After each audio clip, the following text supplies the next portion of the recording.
Welcome, everyone. Welcome to BAP Baltimore's AFRICOM teaching, where we will be discussing AFRICOM and how it affects us here in Baltimore and the surrounding areas. Before we start, I'd like to do a little sort of introduction of BAP. The Black Alliance for Peace is is an organization looking to reestablish the anti-war traditions of the Black radical tradition. And today, helping us bring in the conversation are Netfa Freeman and Zoe Howell. I'm going to do a little brief bios on both Netfa and Zoe, but first I want to acknowledge that today is the 56th anniversary of Malcolm X's assassination, and it would have been the 106th birthday of Claudia Jones. So I would like to highlight those two revolutionaries, those two internationalists that did a lot of work around connecting the global and domestic issues, which are what we're going to do today. So Netfa Freeman is an organizer in the Pan-African Community Action, PACA, in DC. He's on the coordinating committee of the Black Alliance for Peace and is co-producer and host of the radio show and podcast Voices with Vision on WPFW 89.3 FM in Washington, DC. His writings have been published in Black Star News, Black Agenda Report, Common Dreams, Global Research, and beyond. And he is often interviewed for radio and TV outlets because he's really good at what he does. And Zoe is a visual artist, community organizer, textile designer, and creative writer. Zoe serves as a committee member for the Black Alliance for Peace Baltimore chapter and community outreach for Black Femme Supremacy Film Festival.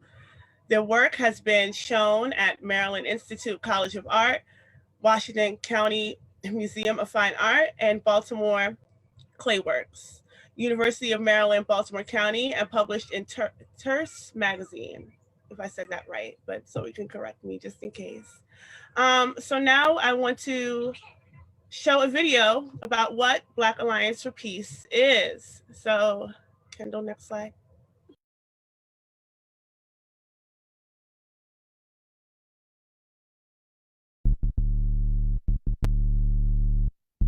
The U.S. is birthed from savagery.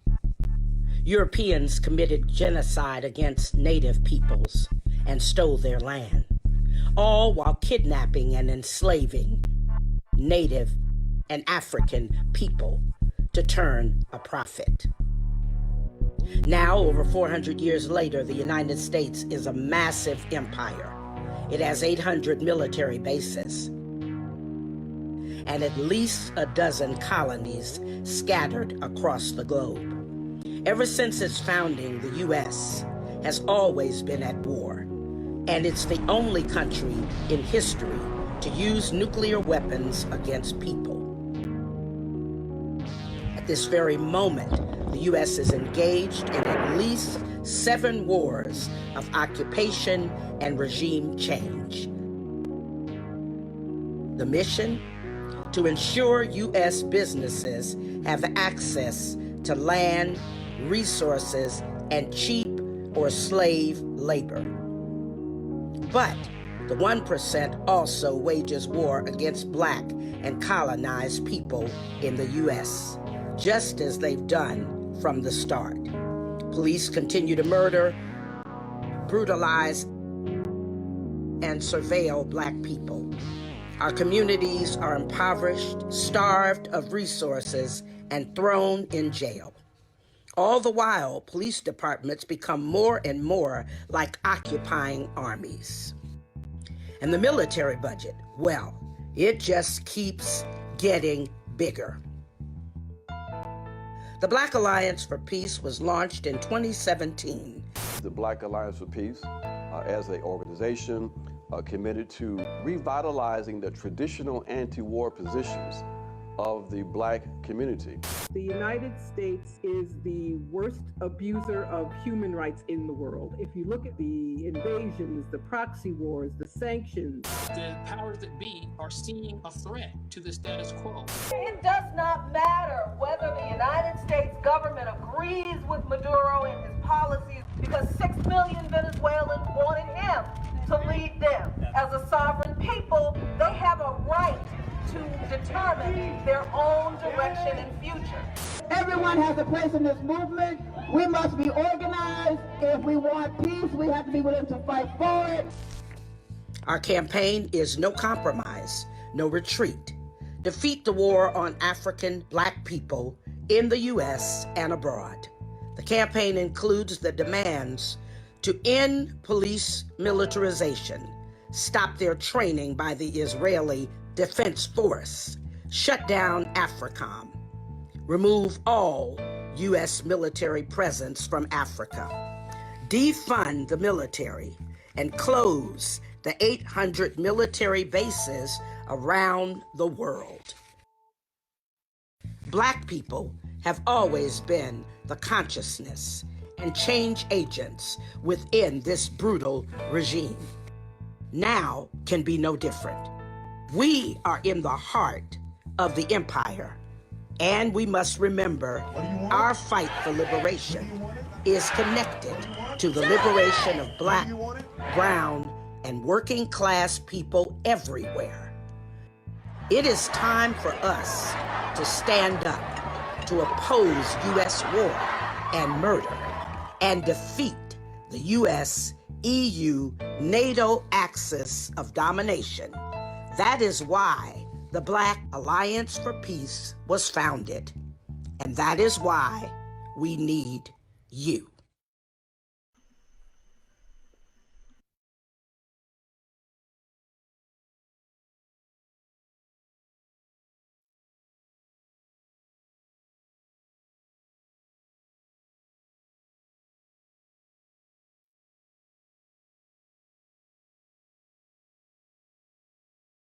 We can't hear you. You're on mute, Erica. Sorry. Thought I unmuted. Back, please, Kendall. Militarized police violence. Thank you. So currently, Black Alliance for Peace is running 2 campaigns. We have the AFRICOM, Shutdown AFRICOM campaign that Nefa will speak more to, but I do want to focus on the No Compromise, No Retreat campaign. So No Compromise, No Retreat, defeat the war against African and Black people in the US and abroad is the key pragmatic work of the Alliance. It responds to the changing dynamics of the moment while providing a common collective direction for the peace, people-centered human rights, and anti-imperialist educational and organizing work of Alliance members. The campaign also provides a broad framework of resistance and coordination for non-alliance social forces that are working on multiple interlocking issues that potentially can facilitate US-wide concentration and coordination of African Black resistance forces. The work of the campaign is seen as an integral element of the effort to build Black left unity and broader radical anti-capitalist, anti-imperialist, and peace movements. So one of the existing actions that we're doing behind this campaign is the End 1033 program petition. And so we will speak to that more, but we're going to go into the next slide where we're going to talk about AFRICOM and why Black Alliance for Peace has jumped in the forefront of shutting it down.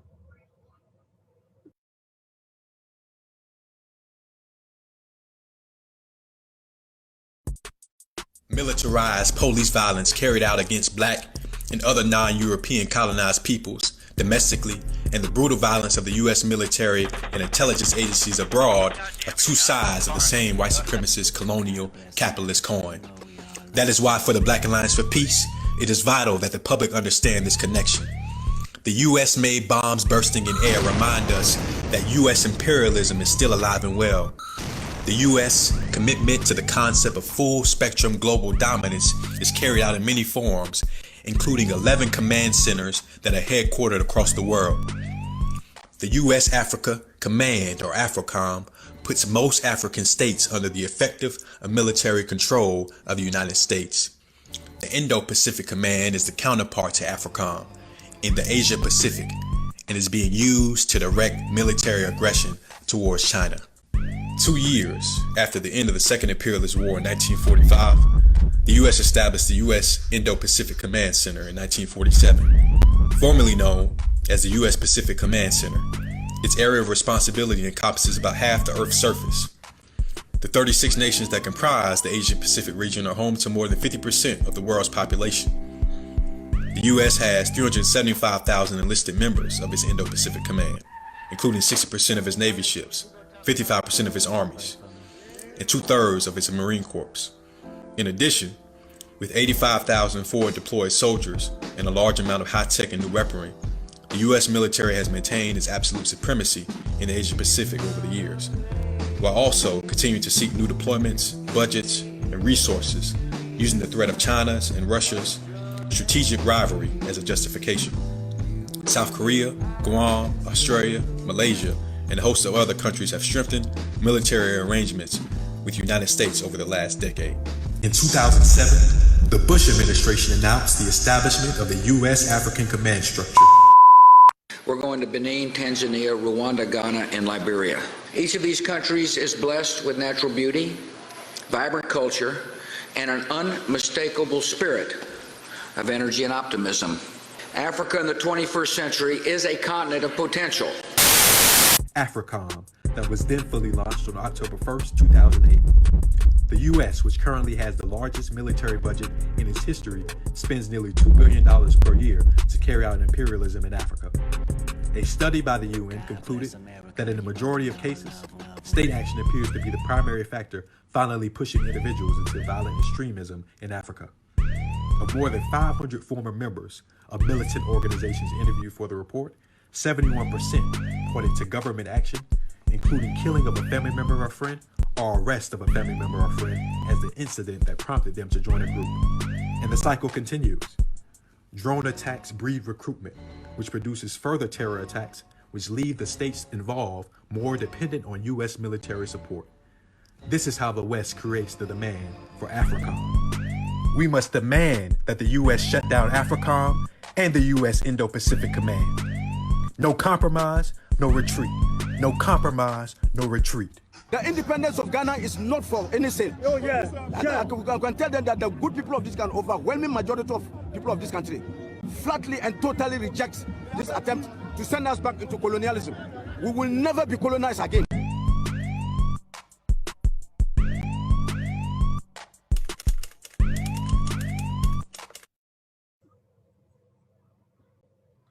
All right, and now I'd like to bring on Nefa Freeman, who will fill that out and give us some context. So Nefa, go ahead. Thank you. So can you hear me? Hello? You can hear me? Yes, I can hear you. I got this mic and I wasn't sure if it was working because I'm not hearing through it though. So I'm gonna time myself. So I think that the first thing that that I should point out, the very first thing, is to the extent that we allow the people in the U.S., African people in the U.S., I say Black, African interchangeably, that we allow AFRICOM and the U.S. militarization of the African continent to go unabated or without any kind of response from us is also to the extent that the U.S. White supremacist capitalist patriarchy will not care anything about the populations within the United States. And in fact, we can see mirror policies leveled against both the continent of Africa and our people here in the United States, particularly around militarization, particularly around policing. So the first thing I think is I wanted to be able to also give a little historical context or analysis before I get into exactly what BAP is doing, Black Alliance for Peace is doing around AFRICOM and what the connections we're making. And is that from the 50s to the 70s, we had to understand that both the continent of Africa and our communities in the United States were on fire politically. I mean, we know that that's the time of the Black Power movement. We know a lot about the Black Power movement. Some of us even know about on the continent of Africa, that was when the independence movements were sweeping the continent. A bunch of countries were talking about, were becoming independent and challenging colonialism. And there was also the call for one united socialist Africa, coming out of primarily Ghana and coming out, the leadership of Kwame Nkrumah, and that the United States had two interconnected responses to both of those phenomena, and that was militarized police. Militarized police in both the United States and on the continent of Africa.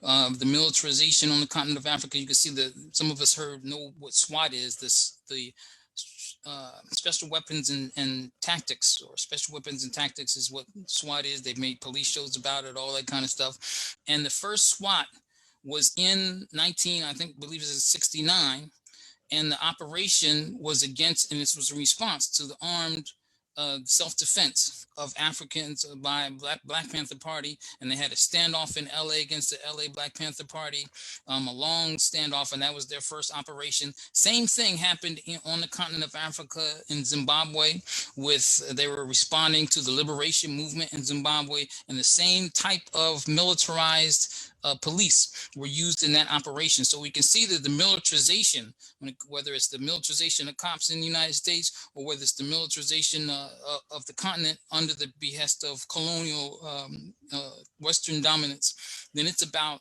attacking our resistance. It ain't about attacking no crime. It ain't about fighting no terrorism, whatever. It's not about that. It's about undermining us, dominating us, and making sure we don't wage a formidable organized resistance to them.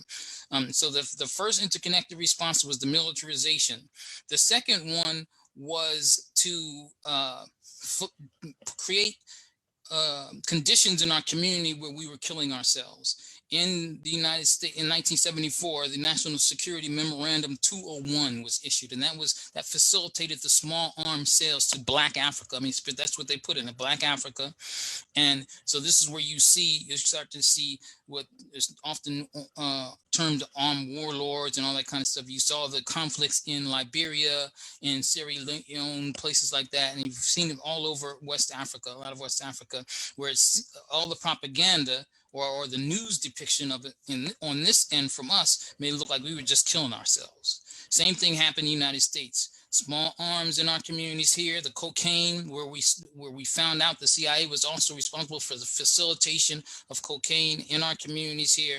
And then as we kill ourselves or as we have violence in our communities, rather, intercommunal violence, then it again also feeds their ability to have a response that says we need to heighten our militarization and this crackdown on tough on crime type things, tough on terrorism, tough on this, and also put the leaders under this situation, mostly pretty much comprador puppet leaders that were really at their behest and serving their interests and not serving our interests, calling for some of this stuff. You got in the United States, that black on black crime thing was our people, or not our people, but the so-called Black leaders talking about the crime in our community and wanting to increase police presence. On the continent of Africa, you get the comprador, bourgeois, petty bourgeois Africans or bourgeois African leadership in these countries calling for assistance by the West to help put down the unrest in their countries. And so this is the response. In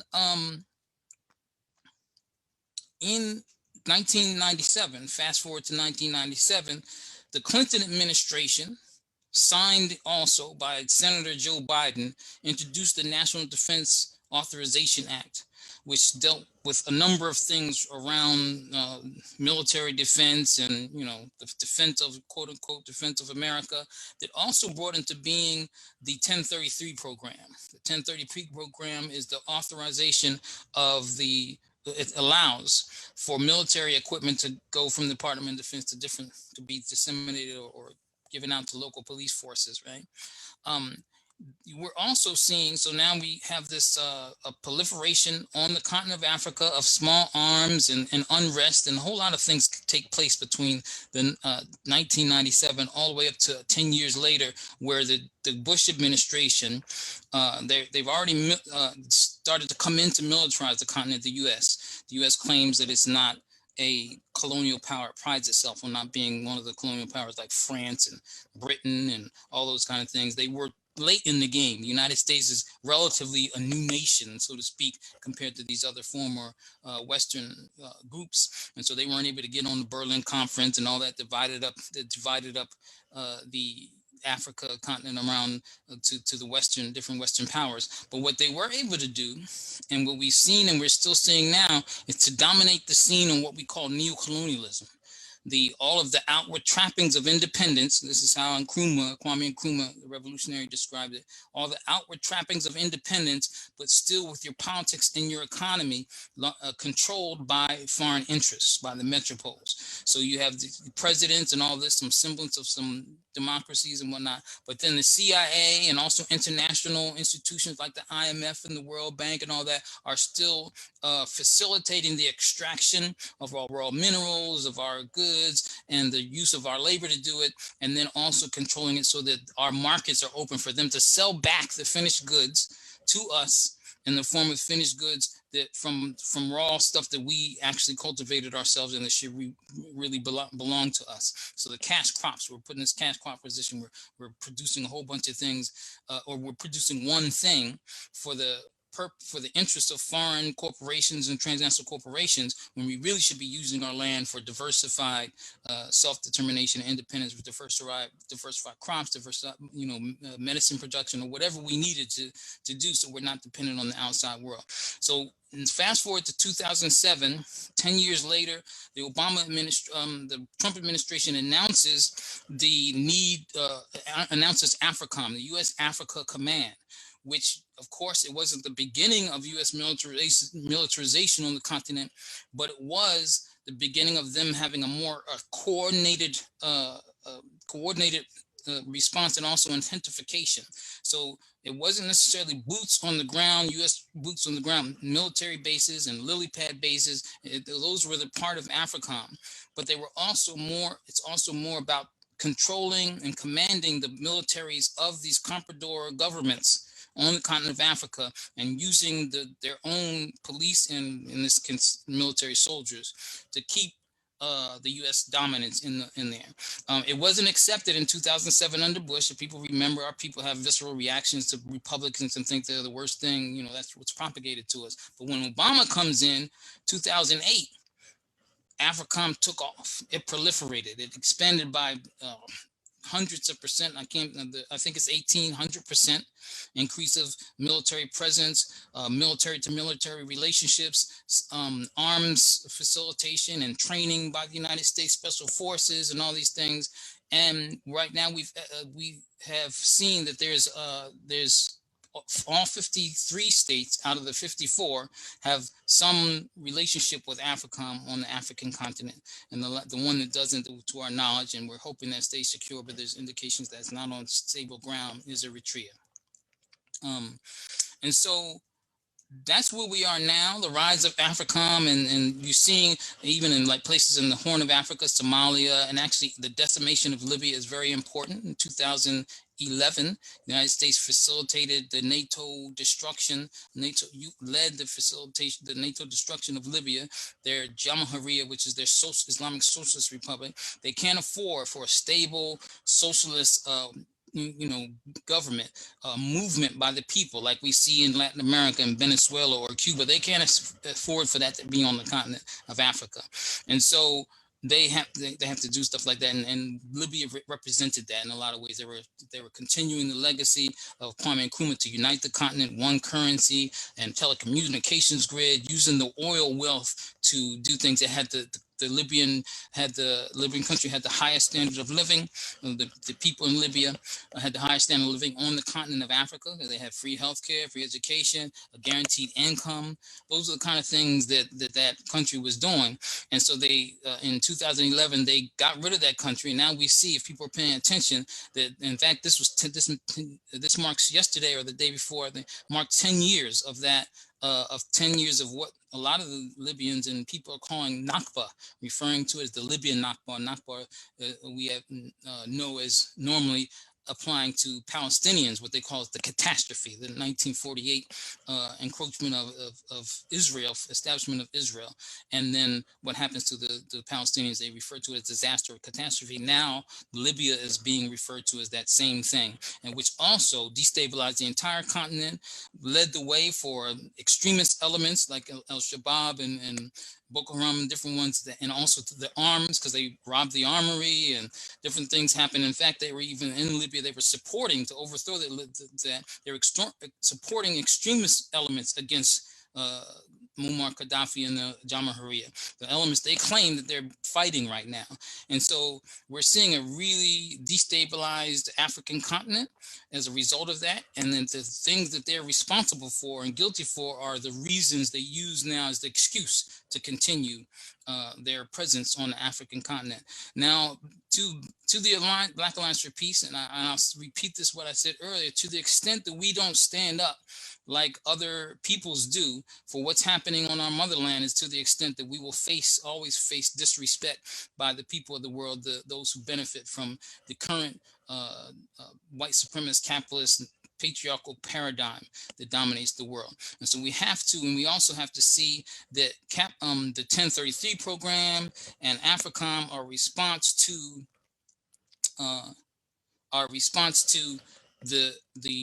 an increased or the strategy or the pursuit of neoliberal policies, the intensification of wealth policy, neoliberalism being basically the government policies designed to support capitalism, as opposed to what they claim that capitalism is, this let the free market and all that rule. They don't believe in that. Neoliberalism proves it. Neoliberalism is them using through bailing out banks and everything, and austerity and all that, and gutting out Social Security, all those kind of things. That's neoliberalism, things that favor capitalism.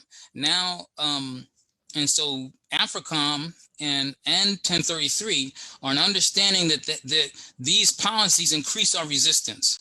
And so they have to, their only response to them is to have militarism and war and repression on us. They can't meet our needs because they actually represent the opposite of that.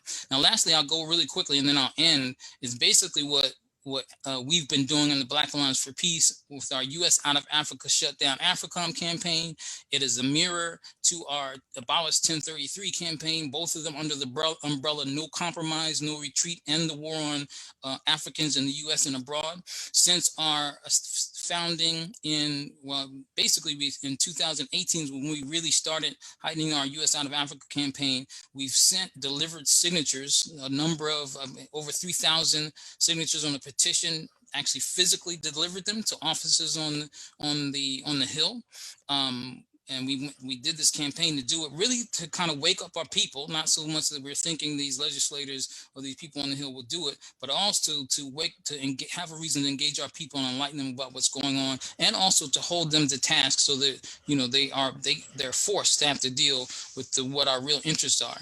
We also have held a number of forums. This is coming out the gate with this program in Baltimore, Atlanta. In fact, Baltimore one, Erica and I think Vanessa's on, were key in organizing that forum that we had. That was quite some time ago. I don't remember that exact date. Then we did follow that up with Atlanta. We've had in DC. We've done other things in other places too. And then we also had a town hall meeting kind of thing in DC, where it was the anniversary of the Black Alliance for Peace, and we talked about AFRICOM and other things. We've done a number of media interviews. Of course, we don't get on CNN and all those kind of things. Interviews and articles, we're writing about it. And lastly, I'll say this, that we've started building the U.S. Out of Africa network.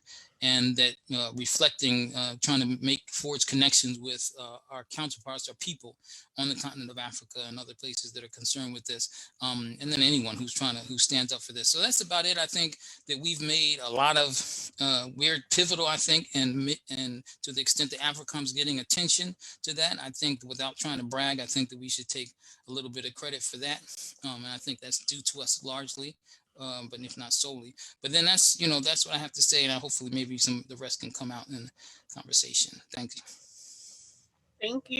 Thank you so much. And I want to agree with the sentiment that until Africa is free, none of us are free, which is the purpose of this, to make those connections. So I want to bring Zoe in, because Zoe is going to connect it for Baltimore City. Like, why should we care? Kendall, if you want to put the slide back up.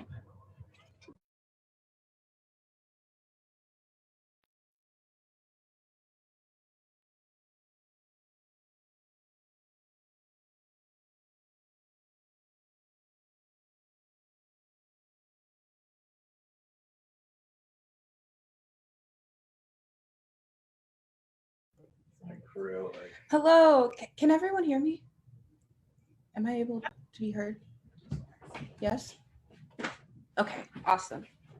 So good evening, everybody. I'm Zoe Howell Brown, and I am a committee member of BAP Baltimore. And today, just to center our conversation, we have a lot of language that is being thrown, yet we may not always understand the basis of what these definitions mean and how they connect to our lives. So we're going to begin with just a brief run through of definitions and how they are connected to us and why they matter to us.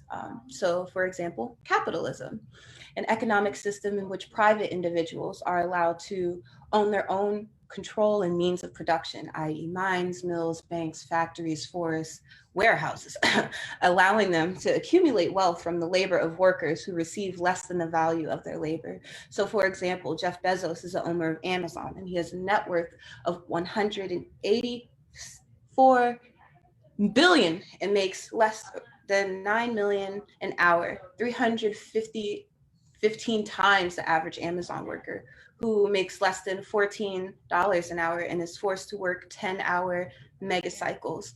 And I've spoken to actual Amazon employees myself. They work for $17 an hour. However, they work longer hours and there's shorter breaks, and there's mismanagement. So workers are always protected, and this is how capitalism does take advantage of vulnerable people, because you as a worker, you need that job. So capitalism is going to make sure that you need that job by keeping you oppressed, so you always have a need to show up. You always have a need to just do what they tell you, even though it's taking you away from your life and impacting your quality of life. So I'm ready for the next slide.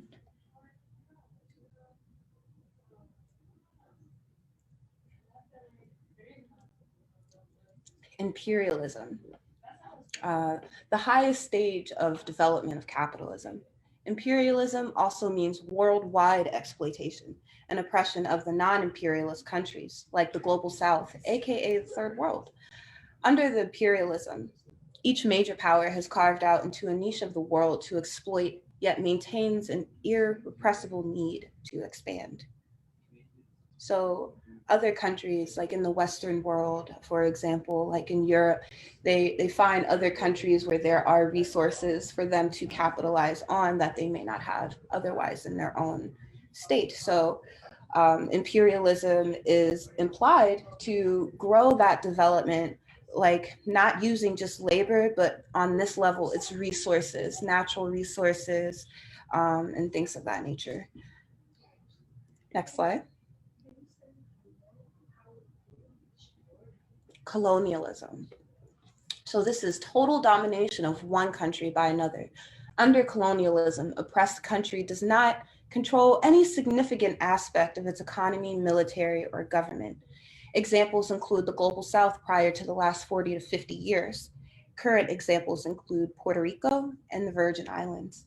And other parts of the Caribbean as well, and Africa are affected by colonialism. Next slide. And neo-colonialism. So we're getting to a more advanced form of colonialism. This isn't just, you know, heart of darkness, I'm visiting here, I don't know anything about these Hottentots, I'm scared, I'm gonna leave, but still use their resources and people. No, this is a more sophisticated form of colonialism practiced by the imperialist powers after colonialism is exposed. Under colonialism, the rulers of the country are imported from the mother country, while under neo-colonialism, the rulers are the representatives of the trader class of the oppressed nation. Next slide.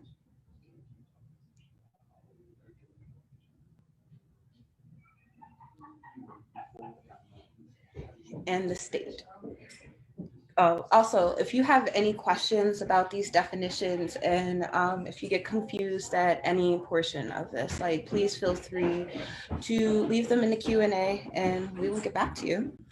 So the state, the governing institutions of a society, i.e. government, schools, universities, court, law enforcement agencies, etc.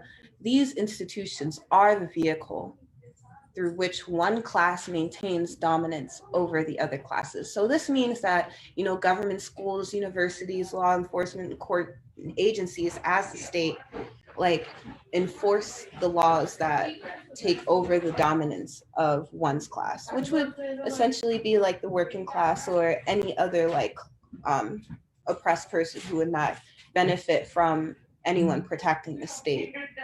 Under capitalism, this reflects the values and protects the interests of those, again, who benefit capitalism. All right. Let's see, we have some questions here. Okay, I'm gonna, military and occupation. Okay, we'll read the questions later. We'll talk about, we're gonna talk about military occupation. Oh, okay, well. Force from one nation, people used to physically control another nation of people for the purpose of establishing or enforcing exploitation or oppression. So, for example, the Baltimore Police Department acts as a physical arm of the state, considering that the police does enforce the state through like laws. It's their job, occupying the city and its residents. Most Baltimore police do not even live in Baltimore City, which means they would not understand the issues that actually impact the community in which they are, like they claim they serve. So, I mean, this is just like a complete disregard if like any type of like military or police occupation would appear in your neighborhoods, because you would just have to understand that as an oppressed person, they're not working in under your interests at all, even if they appear to. So I'm ready for the next slide. Okay, so we're gonna have a breakout session. No. Wait, yeah, I was gonna say you can, before the breakout session, it's still you. You're still good, Zoe. Okay, just give me 1 second.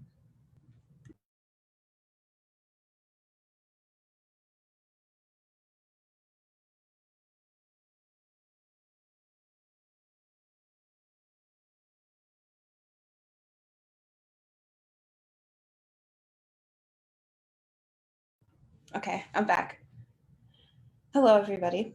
So now that we've gone over those definitions, you know, many of us have been moved to act after witnessing the murder of Freddie Gray at the hands of Baltimore City Police in 2015. On April 7th, 2017, the city of Baltimore and the Department of Justice entered into a consent decree.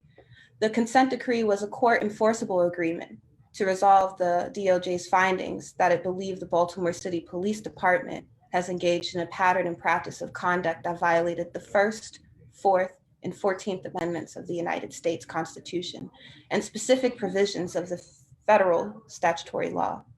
However, the state's constitution, specific provision, the consent decree, has nothing to change the relationship of the power of citizens, especially the Black community, to have the police department.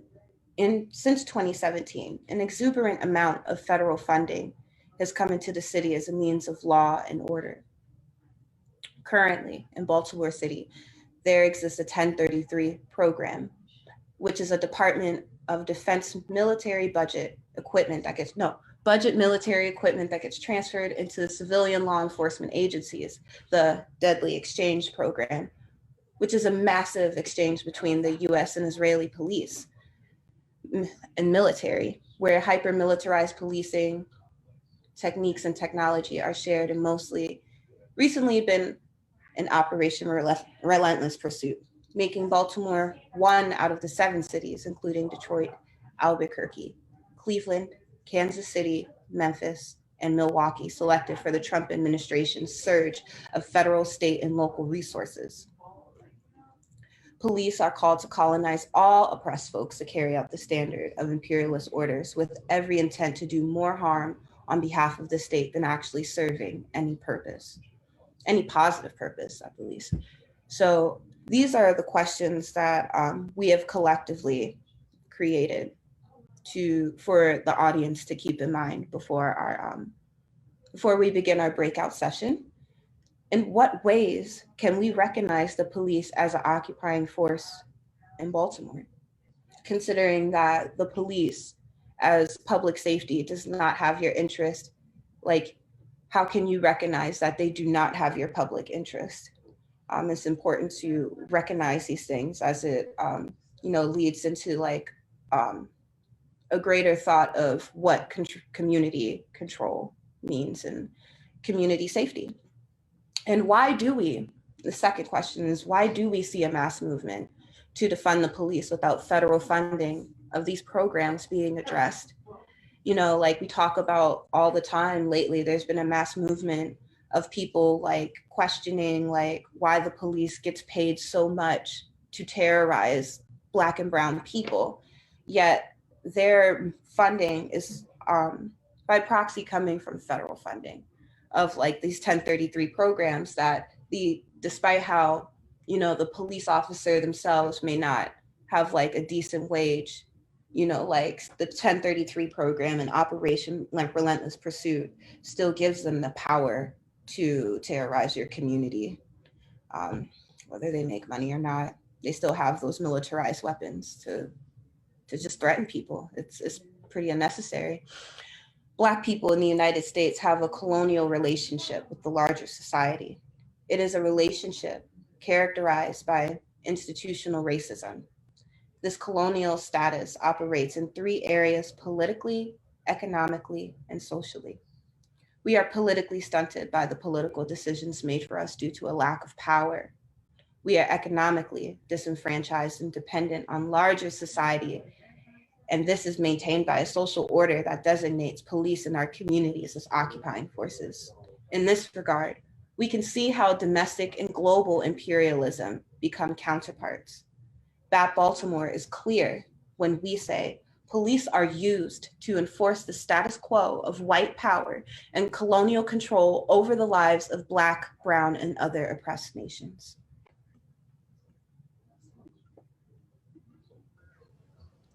Thank you so much, Zoe. So unfortunately, we can't do the breakouts if we are going Facebook Live. I was just informed we can't do 2 things at once, but we can still engage those breakout questions. I know, but we're still going to engage the breakout questions. We wanted to do the breakout rooms because if we were to have done this interpersonally in a room together, we would of course do circles. We would sit in circles and engage these questions in groups and then come back collectively. And I think that's the best way for people to learn. We absolutely did not want to talk at you all. We wanted people to engage this question because there are lots of, especially with BAP. BAP does a lot of webinars and teachings on AFRICOM, but we do, for the purpose of BAP Baltimore, we want to be able to engage people on a deeper understanding, and we could do that with discussion. So I am going to still ask the questions that we were going to place in the breakout room for you all, and I want to encourage people to put themselves on stack or raise their hand and engage these questions. So let me pull them up.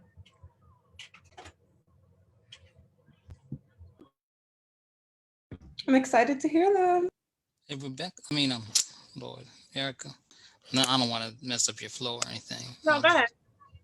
I was wondering, does it make sense or does it not make sense to maybe pause the Facebook Live or can it not be done and then come back to it when we come out of it, the breakouts? I don't know. That's just a thought, but it's up to you. That'd be up to Kendall, not me. Yeah, it's because it's a webinar, but what I can do is if people raise their hands, like attendees, if y'all raise your hands, I can promote you to a panelist. And so people, if you want to turn on your video and stuff, people can see you and hear what you have to say. Does that sound? Yeah, I think that works, y'all. But that's cool. Try and limit your responses to like 1 minute. That's the biggest thing for time. Okay. So I am also going to put the questions in the chat as well. But the first question, so we heard from Nefa and Zoe sort of hone in how we are a colonized people, right, here in the US. But if we're colonized, what would decolonization look like?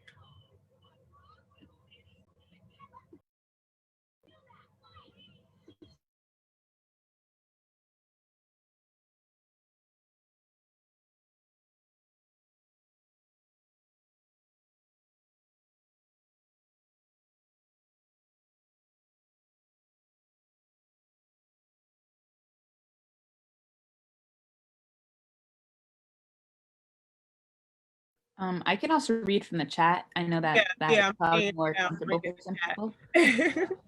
Go ahead. Al-Harry says, building autonomous communities not reliant on state support, for one. So I think that relates really closely to what Nefa was talking about, especially in the context of AFRICOM.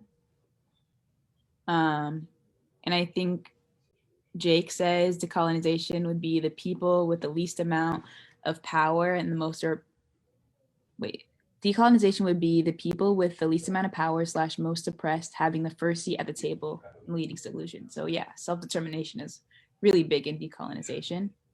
And Sharice asked a question that maybe we can talk about later about the relationship between Black and Indigenous people in decolonization. So maybe I can ask that to the panelists. Ramir says decolonization means the people, workers, own the means of production and land back to the natives. Sorry, Jake. It's not Jake, but sorry I said that. And not only so it seems like. Go ahead. I'm just reading the chat. Sorry. No, it's just yeah, I'm reading through it too. Thank you, Losa. It seems like people have like different definitions of what decolonization means, and I would just like to, tell all of our attendees that you're absolutely right. Decolonization is definitely a lot more nuanced than, what we would like to see on Merriam-Webster. However, I think that like what does decolonization looks like is what we're envisioning. And I see a lot of like great ideas of like what decolonization looks like on our comments, and feel free to share like what would decolonization look like for you, because it's important to envision a world without these powers that be. We have some responses on Facebook. Jonathan Carter says solutions is pour mental health resources into poverty-stricken communities, bring out trapped minds of poverty-stricken people who are deemed crazy, criminal, sexual predators, rape, domestic violence, and poverty issues. And G said from PACA, said to organize political action formations guided by a collective political education process. And I see some more in the chat. These are really great answers, by the way, guys. Yeah, Ecological sustainability, We would be building community control and institutions and programs that don't rely on the colonial state. That one's from Eli. The ecological sustainability is from Dr. CBS. Yeah, these are great. Oh man, I wish we did the breakout rooms. The Namdi says from Ujima People's Progress Party, the defeat of U.S. imperialism and the U.S. state control over the oppressed nations of peoples and the return of national sovereignty of those oppressed peoples. So these are really, really great. Do you think I should keep going or go on to the next one? And if I do, keep sharing your responses. Like read the last two. Yeah, the last No pigs. Last few, yeah. No pigs. Decolonization would include African, Indigenous, and working class control of state violence in our communities, and freedom to create. Top priority for me is to decolonize. It's telling the truth in U.S. history education that we build the country and how systemic racism was built, and that's from Ashley. All right, those are really great. Still coming. Yeah, Ethan, I saw that you posted in the chat, but I also saw that you had your hand raised. If you want me to promote you to a panelist and you can share your response, just raise your hand again. But if not, we can move on. Cool. So I'm just gonna allow you to talk, okay?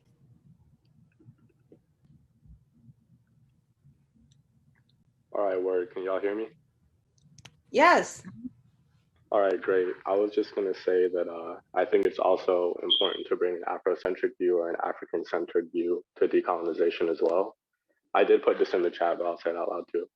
So it's not only political, economic, and spiritual self-determination, it's also delinking ourselves from European ways of understanding the world and kind of taking control of bringing an alternative view of understanding reality, understanding community, and understanding ourselves.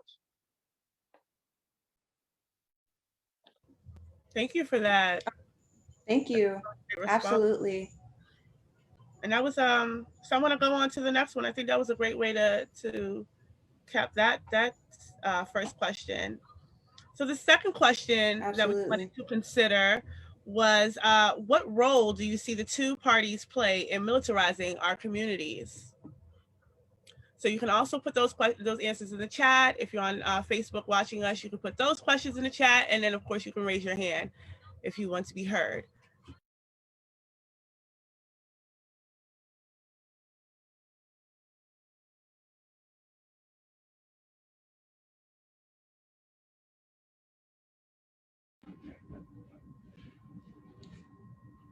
Okay, so I do see a few questions. Actually, we had like our tech support ask Ethan a question. What role do you see the two parties play in militarizing our communities? Oh, sorry. Yeah, Ricky, you can do the correct. Ricky, you can type the correct one. I think I typed the wrong one. No, that was the right one. You just accidentally typed it to Ethan, but it was the same question I asked. What role do you see the two parties play in militarizing our communities? Oh, okay. So, well, why don't we talk about that so people can understand? You know, like, I know for myself growing up, I was taught to trust Democrats more than like Republicans because it seemed like, you know, it appeared that Democrats were like more like inclined with like my livelihood as a person of color, you know, however, but they're, you know, they still support the police because they still are the state. And despite what, you know, a certain political party may present themselves to be, when it comes to like their actions and the bills that they pass that are actually in support of the state, you know, it says a different story. I think it's like one of the most hardest like disillusionments in this community to really like understand. Like they get a lot of funding from the state to push these programs as if they are not doing it, and it is just so absurd. Like at least conservatives are open about their intentions, and you know, they have no shame in it because I mean, they don't have a shame. They don't have any shame in American life. And to live in American life is to, you know, be born and know inherent racism and oppression and accept it as your life, to like work around it. But unfortunately, you know, it just, like, a bipartisan party, like, in all regards, are synonymous when it comes to preserving the state. Netfa, do you have any like opinions on this question that could like help? Well, I mean, I think a lot of good answers are coming in the chat. Oh, can you read them to us? Comrade Sharice Burton Stelly put, this is a bipartisan project because both parties are neoliberal and capitalist. And that's it right there. And they are on the same, this is Alicia, they are one and the same, refusal to defund the police and actually in turn giving more funding to the police, increase surveillance as ways to maintain control and hierarchy. Yeah, all that stuff is bipartisan stuff. They give political cover to some of these things too, you know. And it makes me think, and I'll just shut up because I think other people should talk about it. It's like this whole thing of being in opposition to Trump, and then Trump being on Twitter and all this kind of stuff, and them raising, making an alliance with big tech companies, with, you know, Facebook, Twitter, and then kicking Trump off. People were cheering that, you know, and that comes from mostly Democrats. But they don't realize that this is also a cornering of the, you know, the arena of thought and exchange and ideas that they will apply and use against us. And so we can't, you know, so in that sense that's where, you know, they work together. Yeah, our comrade Dedan, who's also on the BAP coordinating committee, he's watching on Facebook. He said through the 1033 program, relentless pursuit, and other militarized efforts to control the Black masses, these tactics of domestic colonialism are supported by both parties. Ramir is in the chat. He says, I think the way Malcolm X described both parties, that being the fox versus the wolf. Yeah, someone named Eli wrote something like, selling Girl Scout cookies like it's an innocent thing, supporting little girls, but then they have a business relationship with Raytheon. So like back to what Sharice was saying, like it's really, they're both neoliberal and capitalist. And especially with like the militarization aspect, they don't care about like workers' rights, they don't care about Black people, and they don't care about the environment, like if you're supporting like the military industrial complex. So yes. We have some more comments. Fatima Warner writes, Lori Lightfoot, a Democrat, just gave millions in COVID relief to Chicago Police Department, which will allow them to purchase more military equipment. That's pretty unfortunate, Fatima. Fuck CPD. I've been to Chicago. It's unnecessary out there too. Ahmed Braxton writes, I don't see them militarizing any of us. Maybe the disappointment generated from both sides will militarize us, but it has to happen so frequently that I'm unsure if it will. And that's a pretty dismal comment, Ahmed Braxton. We're going to keep hope, Ahmed. They're on the same team with slightly different tactics and cosmetics. I agree, Keenan, Jake Carlo. Funny that both parties support the Constitution, but the Constitution, as it was originally written, only gave rights to 9.8% of the current population. Both parties praise the founding fathers, which uphold the Constitution as if it were ever equitable.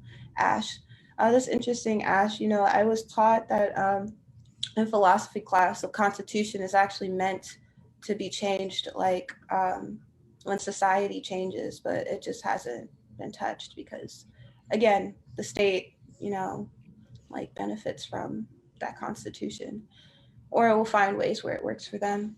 I dig the way Malcolm X described both parties being the fox versus the wolf. Yeah, that's a pretty accurate description, Ramir. We're gonna move on to the final question that we had, and then we're going to Q&A with the audience, where you guys get to ask the panel some questions. So the final question that we had, what parallel benefits are there in the U.S. militarization of Africa and its militarization of our communities? So we're asking what are the parallel benefits? So how do you see, if we can acknowledge that both parties contribute, we have to, you know, why? Why do you think they're doing it?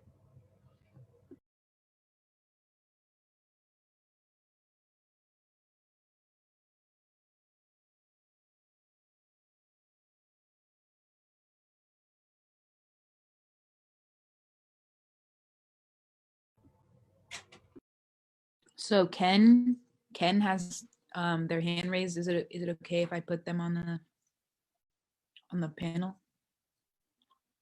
Ken Morgan?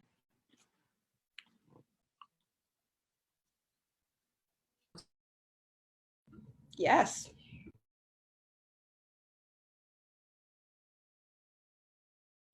Go ahead, Ken, if you want to answer.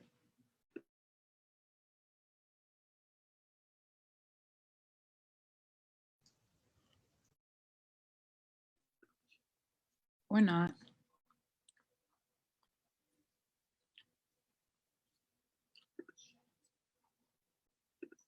I'll just read things from the chat. But it's like kind of obvious. So Eli says profit and money.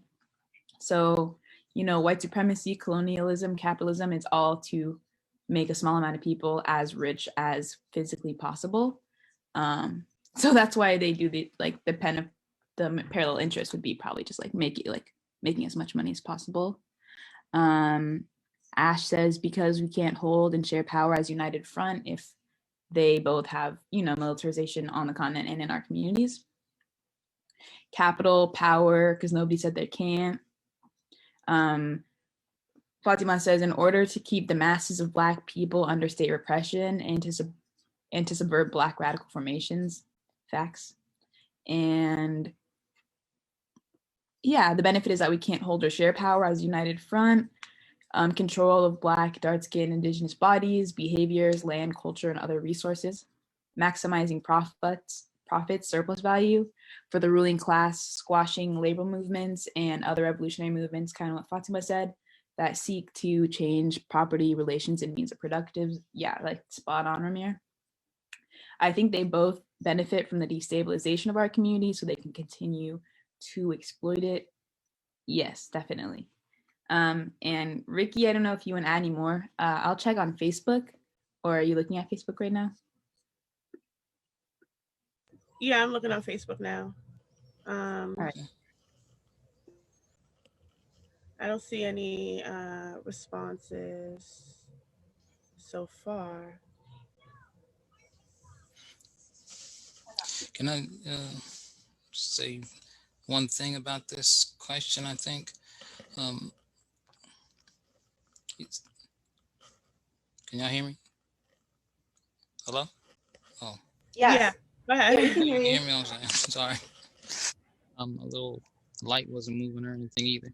But this is an interesting question in terms of the history, the material developments and evolutions. Because if we think about how this country was founded and the role the politicians played originally, and then you had what's known as the robber barons and the, you know, the unscrupulous type of means of amassing wealth, really was tied also to politicians not really being rich people themselves. They did the bidding and they applied the policies of the robber barons, and that's how they got paid off the kickbacks and all that. But as this country and as things have developed, being in politics also has become a fast track to being your own rich person.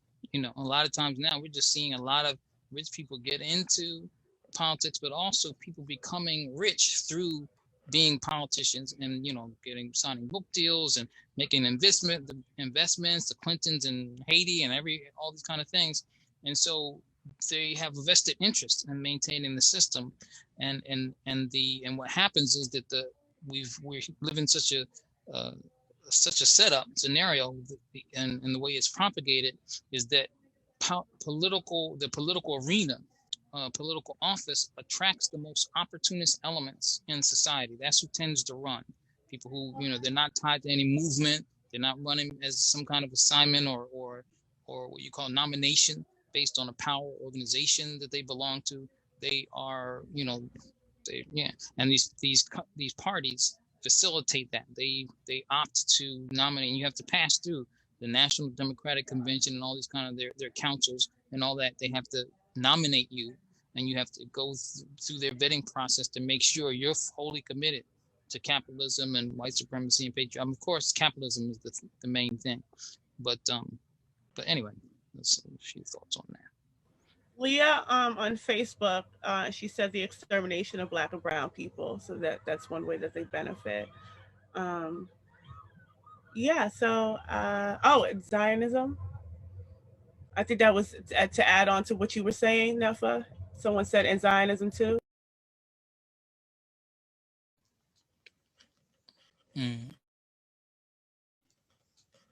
Hello, sorry. All right, so we can start the Q&A. We have a few questions that I have here that I've been preparing. Okay, so the first is a targeted question for Nefa. So if we can understand the need to remove AFRICOM from the continent because those nations have a right to self-determination, or to self-determine their own governance, how would you connect that same understanding of self-determination to community control of police? Oh, wow. So, well, I think it's been expressed here to some level. I think we mentioned the concept of colonization, and that we're a colonized people, both here and on the continent, being neo-colonized, and being Black populations here being powerless, and our relationship to the ruling class is that tantamount to colonization. So we're a colonized people. So decolonization implying self-determination. One of the tenets of self-determination for us would be being able to organize and control our own communities.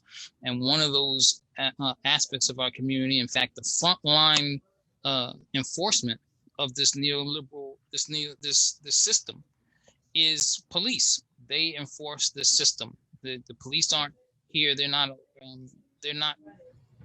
The system isn't here because of the police. The police are here because of the system. And so when we understand that, then it becomes logical that there may be a front line of attack, that in order to take away or dismantle their ability to protect themselves against our asserting control over our education and our employment and our economy and all that, then we form community control for the police through democratic means. One, they also rob us of democratic, being able to exercise democratic processes. And community control, in particular community control of the police, is us organizing and establishing in our communities processes of democracy, democratic decision making, assembling for people's assemblies and all that. And so that's the same thing we should be seeing on the continent of Africa. We should be seeing and stand for the people on the continent of Africa, because that's what the AFRICOM is protecting. It's protecting that same comprador class, the neoliberal elite on the continent of Africa, same purpose that they serve. If we can stand up against AFRICOM, then it frees them up, and vice versa. They're standing up for us, and we stand up for the continent of Africa under the acknowledgement that they were all one people, we're Black people, and we're oppressed for the same thing. Then they are able to more freely, because one of the things about AFRICOM is purpose, and they won't say this, but it's to make sure that no legitimate, formidable revolutionary socialist project comes to being on the continent of Africa. That's what it's for. And so, they don't care about violent extremists, in fact, that gives them an excuse to stay on the continent of Africa. But you be a country like Libya or someplace else, like Nkrumah under Ghana or Guinea, they're going to overthrow you. They're going to try to overthrow you. And so, anyway, I don't know if that answers the question, but, if it doesn't, please let me know and I can, be more clear. No, I thought that was clear. I thought that was really clear. We had a couple questions that were pretty much similar, so I went ahead and combined them. And I think that Zoe, you can probably take a shot about the ways that we recognize police as an occupying force, and just delve into more about being a colonized community. Wait, can you ask that one more time? Yes. Can you give examples of ways we are colonized and the police as an occupying force in Baltimore? Oh, absolutely. Through my personal experience, well, I won't say my personal experience, like I would say maybe it's like the experience of like Johns Hopkins students, immigrant students there, and residents of East Baltimore. Johns Hopkins University wants to implement a private police force, like amongst their already standing security.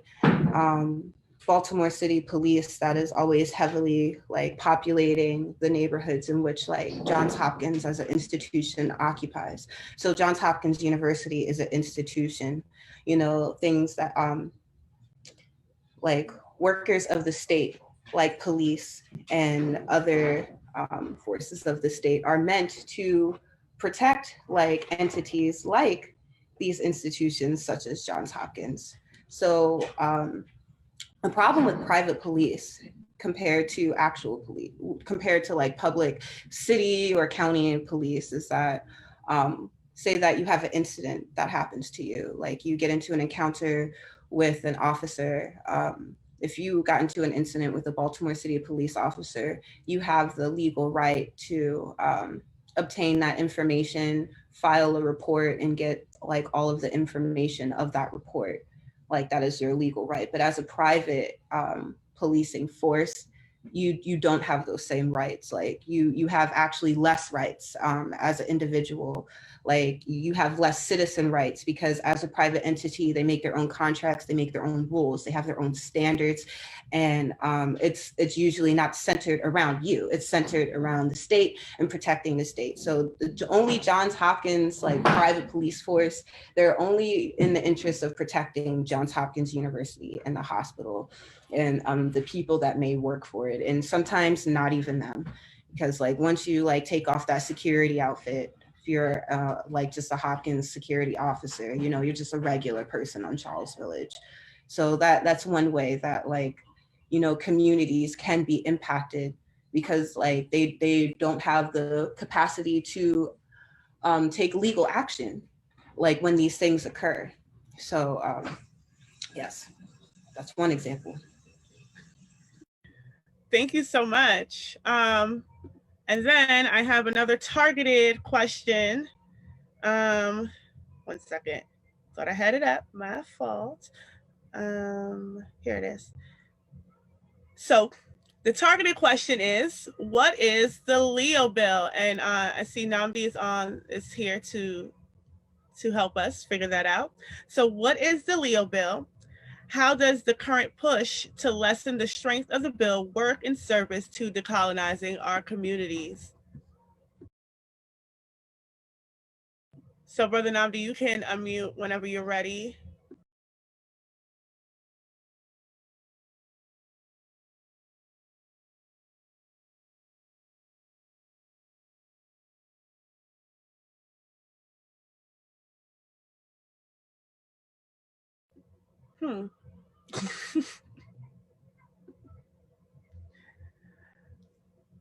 So I'm gonna go to another question, then I'm gonna circle back to Brother Namdi just to keep it moving.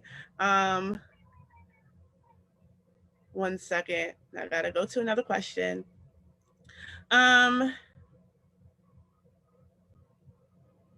Yes, what is the role of social class in ending imperialism?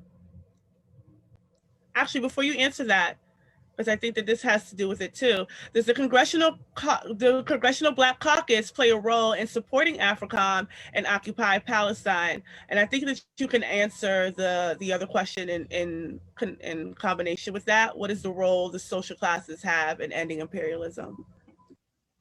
So either of you, Nefa, if you want to go first. Mm-hmm. Yeah, those are good questions.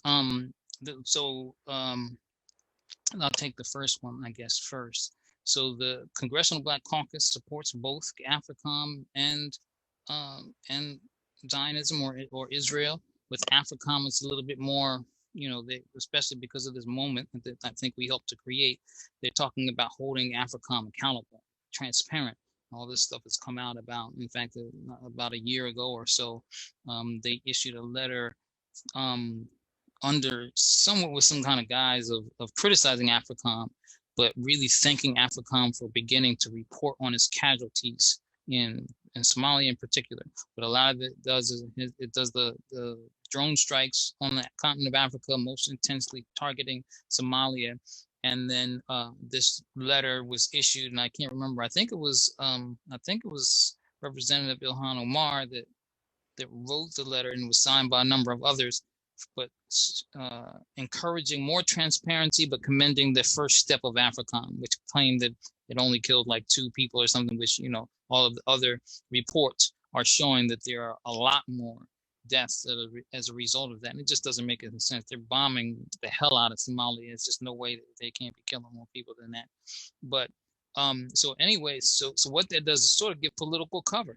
Really, it legitimizes AFRICOM to say, well, the problem ain't that you exist and you're on the continent. The problem is that you're not being transparent enough about, you know, killing civilians and all that kind of stuff. And so that's a problem. You know, if we can't just say get off the continents, it's a reflection of U.S. imperialism, then that's a problem. And then they serve that with their popularity and all that kind of stuff.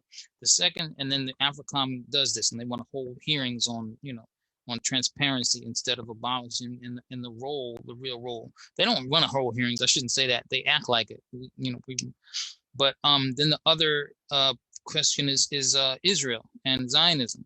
They all, I mean, Zionism has all of the Congress, but particularly African or the Congressional Black Caucus and those members locked up. You know, they can't say anything for fear of protecting their not just not say anything. They actually have to pledge allegiance, so to speak, or make a vowed commitment to supporting Israel as a ally, one of the most important allies, in order for them to keep office. Now, the movement against Israel is so strong now that that's becoming a little harder for them, but they still have to do it. I mean, it's just, you know, we've seen it with this guy that just won, that everybody was cheering on winning in Georgia. I can't remember his name, Warnock. And those people, you know, having to make a commitment to it. And so that, you know, they have to do those kind of things. So it's that role. Then the other question was social classes. And I think a lot of this is about a class struggle. I mean, we're in class struggle. And in the United States settler colony, that class struggle it plays out in the form of white supremacy, capitalism, and patriarchy, and capitalism being the working class. The working class, particularly the non-white working class in this country, is the most subject to the atrocities of the system. And so as a result, the role of that working class should be that and the only way is for us to organize on that level, that needs to be our focus for organizing, and that we need to look for power on those levels. And if we are not in our communities, in where the most impacted are, and then organizing that, then that's we're not really doing anything. Another thing I want to say, the last part of this, is that we also have to evolve our conception of class. Right now, things have evolved in this country, everywhere. Things are always in a constant state of evolution, and as a result, I'm like what we refer to as a materialist, historical materialist. So we got to apply that all the time. And in this country, the labor movement has taken the form, with it, particularly because of this, the white supremacy here and everything, is this stereotype, so to speak, and the labor movement has stayed true to that. As working class being, you think of this white male with a hard hat, and he's working hard. But we got to think of working class as anyone. And the most simple definition is anyone who's in a position, because of this system, of having to sell their labor. It doesn't matter what you're selling. It doesn't matter if you're not selling it at the moment, if you're unemployed at the moment or whatever. And it doesn't have to be a formal job. The young brothers on the corner selling crack, they're working class. People might not want it. It might be a certain kind of working class, but that's the working class. And we have to broaden our understanding so that when we're organizing, that we are taking that into consideration. If we think we only going to do it in what's really referred to as now is referred to, because the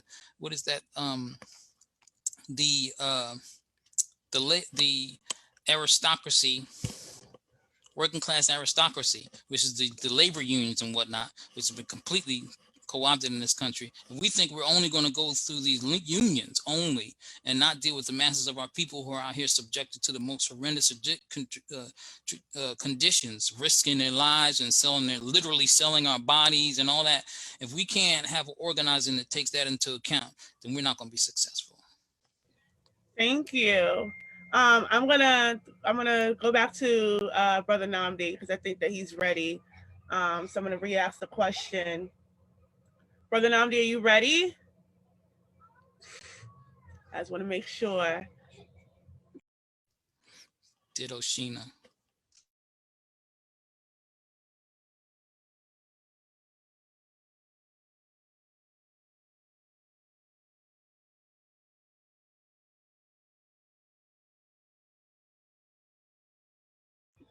He said to give 1 moment.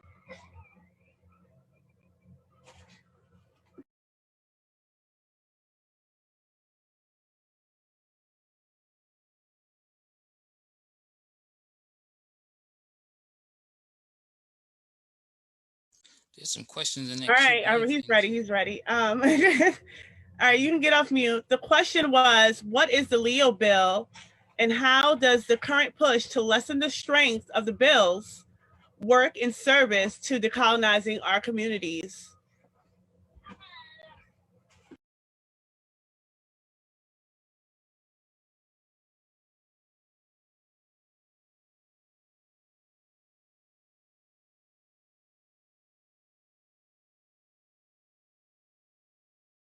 If you're answering it, you're muted.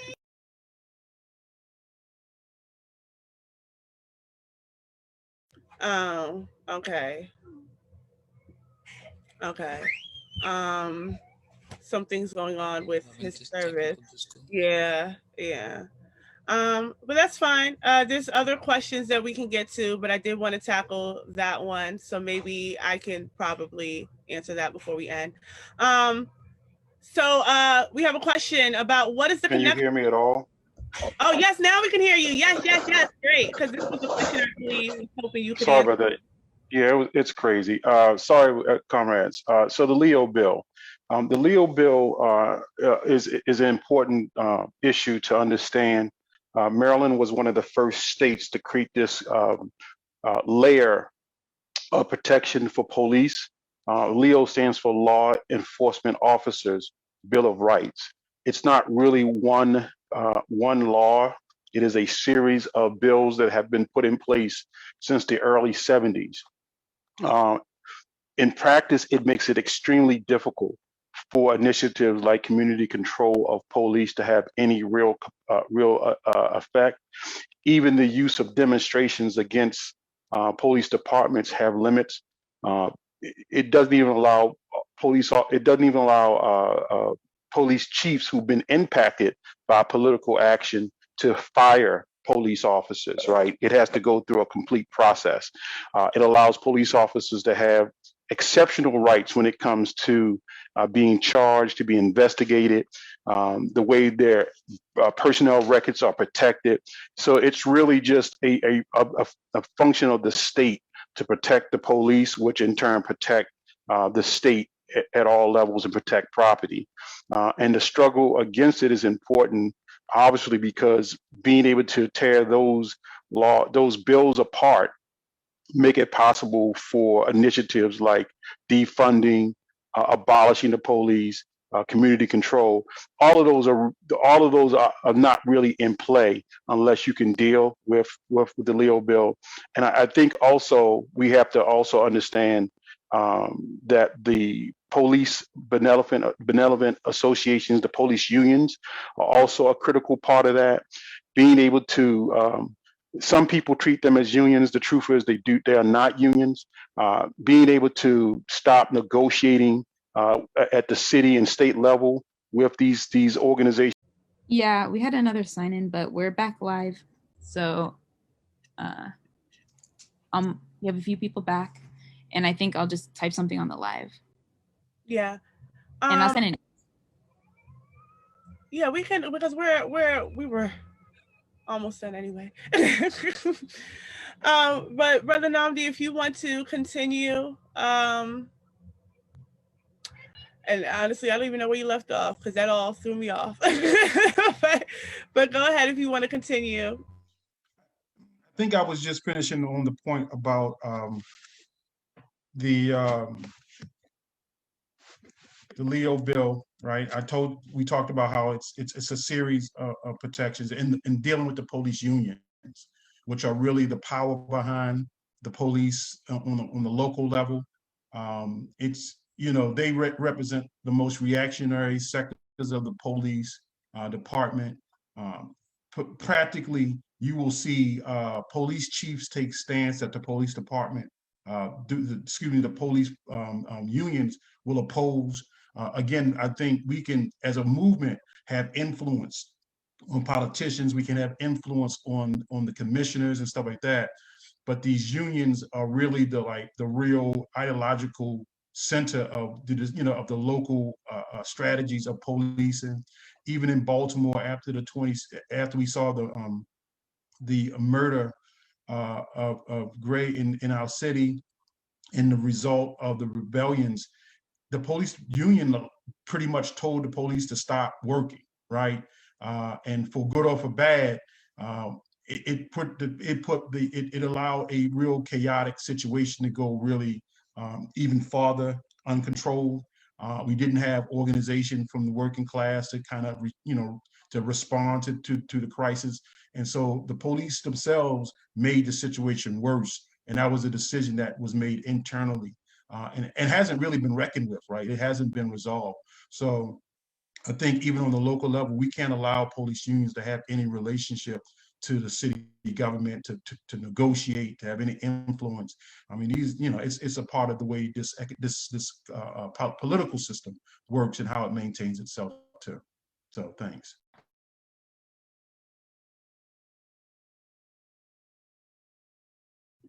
Thank you. We had another question, and I thought this was a good one. What is the connection between the 1033 program, AFRICOM, and what's currently happening in Haiti?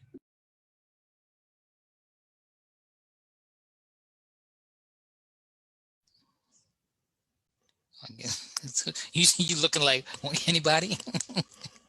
Yeah, but yeah, go ahead. I mean, I think part of the answer has come out. Okay, did you want to say something? Might be trying to deal with some other stuff too, but I think part of that answer has kind of been stated, and anybody, I guess, can. I'm just giving my own thoughts. Anybody should feel free also to chime in on that. And is that the what's happening also in Haiti, as we see it as an extension, really extension of Africa, in terms of not only is it just that's our people, those are people of African descent, and and we should feel a lot of connection to people in Haiti, but it's also treated the same way our people are treated all over the world. So through the auspices of some kind of benevolently posited United Nations, they're militarizing the police. They have the so-called UN peacekeepers there, who are repressing the people and going out and looking out for people who are leading the movements there. So they play the same purpose, serve the same purpose as the 1033 program, or the militarized police. And also part of that 1033 program is that's also related to this question is the surveillance. So it's not just weaponry, but it's surveillance equipment, and it's cooperation. And what we also talk about, like with what the Ruben Wahab was talking about earlier on the thing, is the centralization of police, which actually we should see the industrial police intelligence complex, and we should be talking about that, the industrial police intelligence and military intelligence complex, which all that stuff is centralized, and they cooperate on the federal level. We can all the way back to even the 60s, where they try to tell us, with certain Hollywood movies like Mississippi Burning and all that, like the FBI was against the white supremacists. But nah, the white supremacists were inside the Ku Klux Klan, and the FBI was working with the Ku Klux Klan. I mean, it was like that. And so anyway, back to the point is that all of the relationship between AFRICOM 1033 and what's happening in Haiti is that their only response is military repression for us. They have to have, and counterpart with that is a confusion, is the propagation of what's really going on. They have to confuse us about complexity and context and interconnection. And so that's the connection. Thank you. Brother Nam, do you have anything to add? All right. Kendall, if you want to share screen.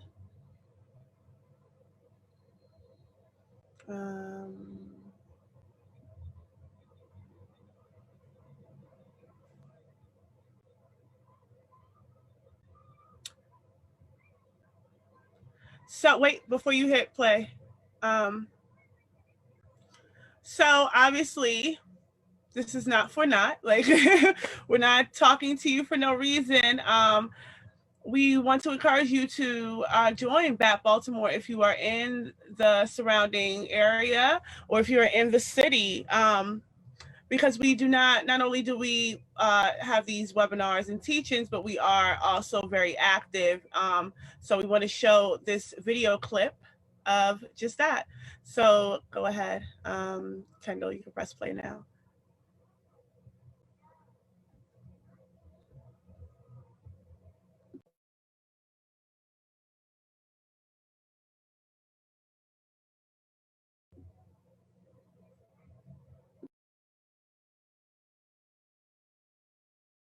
For human dignity and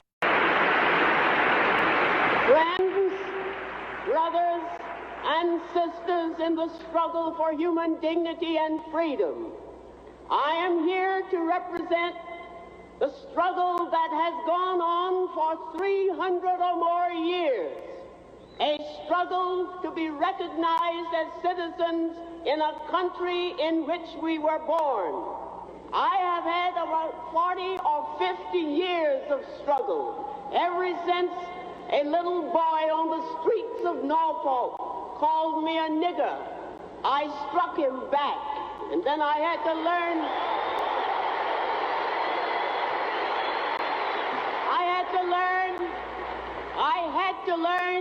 that hitting back with my fist one individual was not enough. It takes organization. It takes dedication. It takes the willingness to stand by and do what has to be done when it has to be done.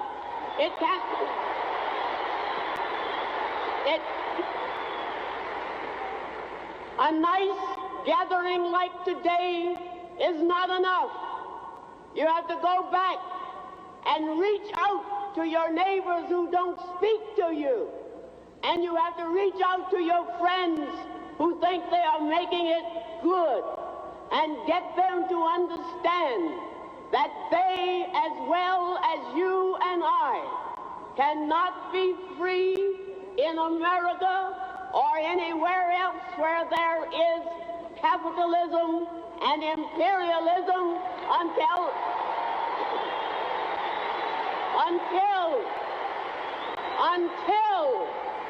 until we people to recognize that they themselves have to make the struggle and have to make the fight for freedom every day in the year, every year, until they win it. Thank you.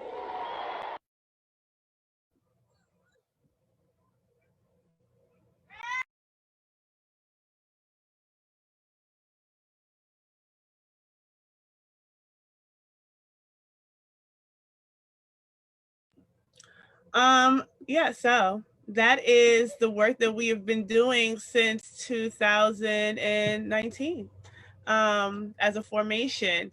Still growing, still structuring, but we encourage people, if you like this webinar, if you are encouraged by the work that we are doing, there's a contact email at baltimore@blackallianceforpeace.com. Contact us and sign up for one of our meetings that we have every second Sunday of the month and join, no compromise, no retreat. But I do want to thank you all for staying with us through all the technical difficulties. It was a little rough, but we made it through. There was a lot of great information. Thank you so much, Nefa. Thank you so much, Zoe. You guys did an incredible job. I want to thank Dr. Ken and Baba Yaya and Damien and Losa, who helped contribute a lot to the planning of this webinar. Yes, and yes. yeah, I have on my shirt today, Africa versus everybody, because this is the energy we carrying. Okay. It's free. None of us are free. So again, thank you all for joining. If you want to take us out with some music, Kendall. But does everyone else have anything to say that they want to add before we conclude? I'd just like to thank everybody for attending this webinar and still coming back like after our technical difficulties. Like, it's really important that we form a new world. Like, we may be oppressed right now, but understand that we are oppressed just right now. Okay, it doesn't define tomorrow. It doesn't define like what we can do tomorrow, and to bring a better world to us. It has to start with us. And I'm just happy that we have so many people that understand this ideology. It's definitely going to matter in the future. So I thank you all. Yeah, and I would want to say that also sometimes when we're talking about some of these things like the repression and all that, and it can make it seem like a reason not to struggle. But I think that if we're looking at this moment that we're in, this what we refer to as a movement moment, and all of these mobilizations and the attention brought to things, it's an opportunity also, and that we can also see where the enemy and the adversaries of the people, where their Achilles heel is.